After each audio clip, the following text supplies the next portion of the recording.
Eccentric push-up. The eccentric push-up, also known as a negative push-up, is an effective exercise for those who are learning how to perform the push-up. The eccentric push-up focuses on controlling the descent phase to enhance strength.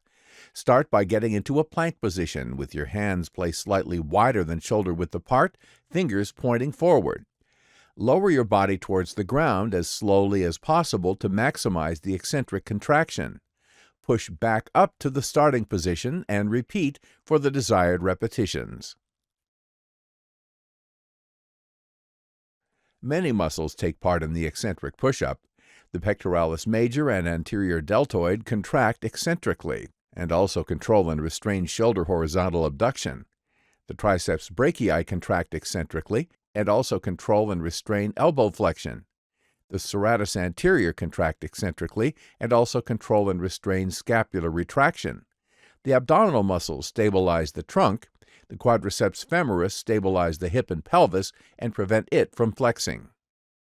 Push-ups. Common mistakes. Push-ups are one of the most popular strength training exercises. We do them mainly to strengthen the chest and core muscles. But what happens when the chest muscles don't have enough strength, or there is a lack of awareness of the correct movement? One of the common mistakes is that the up and down movement is performed through adduction and abduction of the scapula. The main muscle that abducts the scapula is the anterior serratus in red, and not the pectoral muscles.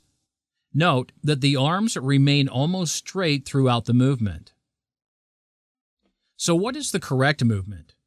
We bring the chest to the floor as we flex the elbows and we maintain the spinal curves in neutral position, as in standing.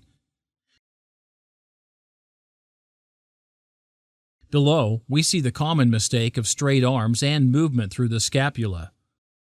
Above, in the upper animation, we see the correct performance. So how do we solve the problem? If you don't have enough chest muscle strength, simply place your knees on the floor. This reduces the load and enables you to perform the movement correctly. As you progress, you can then perform the exercise with legs straight. In both variations, be sure to maintain a straight back, neutral curves. Thanks for watching. We hope you enjoyed it.